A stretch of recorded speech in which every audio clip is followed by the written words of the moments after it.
শুনুন, আমি একটা কথা বলবো। আসলে বলতে চাইছিলাম না, কিন্তু বলতে বাধ্য হইতেছি। শুনুন তাহলে, এই যে যারা এই বিজাতীয় ধর্ম নিয়ে, এই যে হ্যাপি নিউ ইয়ার নিয়ে, নতুন বছর নিয়ে, 2025 নিয়ে বক্তব্য দিতেছেন, হ্যাঁ, ওই যে জোরে জোরে বাজনা বাজাইতেছেন, বড় বড় পটকা ফুটাইতেছেন, তাদের জন্য বলতেছি, যারা এই বিজাতীয় ধর্ম নিয়ে বাড়াবাড়ি করবে, যারা এইগুলা নিয়ে বড় বড় পটকা ফুটাবে, গান বাজনা করবে, তাদের হাস্যন্যাসর তাদের সাথেই হবে। সো যারা এগুলো নিয়ে ব্যস্ত আছেন, তারা একটু চিন্তা করেন যে আপনি আসলে যেটা করতেছেন এটা ঠিক না।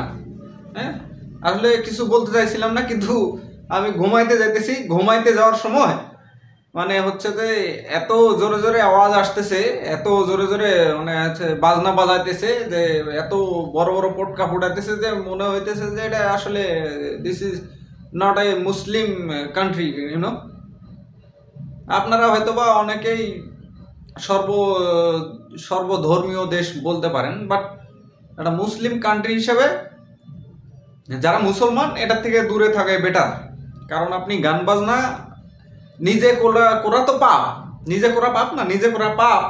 কিন্তু আপনি যখন পুরা গোষ্ঠী নিয়ে, পুরা এলাকা নিয়ে, পুরা দেশ নিয়ে এটা করবেন, তখন প্রত্যেকটা মানুষের, যারা আল্লাহ ভীরু আছে, ভালো লোকজন আছে, তাদের প্রত্যেকের কি বলে এটা, প্রত্যেকের গজবে পরিণত হবেন, এবং প্রত্যেকে যে যে দোয়া করবে সে দোয়ায় পরিণত হবেন আপনারা। সো যারা যারা এগুলা করতেছেন, প্লিজ স্টপ ইট।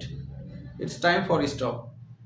এই ঘুমাইতে যাওয়ার সময় এত জোরে জোরে চিল্লাইতেছেন, যে এত জোরে জোরে আওয়াজ করতেছেন, গান বাজনা করতেছেন, যে আমাদের ঘুম হইতেছে না।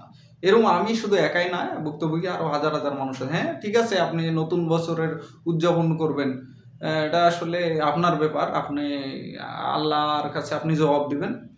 তো এইভাবে না যেন আর একজনের ক্ষতি হয়, আরেকজনের মানে কষ্ট হয়, ঠিক আছে? এতটুকুই বলার ছিল। আমি ঘুমাইতে যাবো, কিছু দিতে চাইছিলাম না, হ্যাপি নিউ ইয়ার টিউয়ার এগুলা বলার চিন্তা ভাবনা ছিল না, বা দেওয়ার চিন্তা ভাবনা ছিল না, কিন্তু এতটুকু বলার মানে আমি বাধ্য হলাম। ধন্যবাদ। সবাই নিজ নিজ চরকায় তেল দেন। যারা যারা এর ভিতরে আছেন, আশা করি এখান থেকে বের হয়ে আসবেন। ধন্যবাদ। আসসালামু আলাইকুম।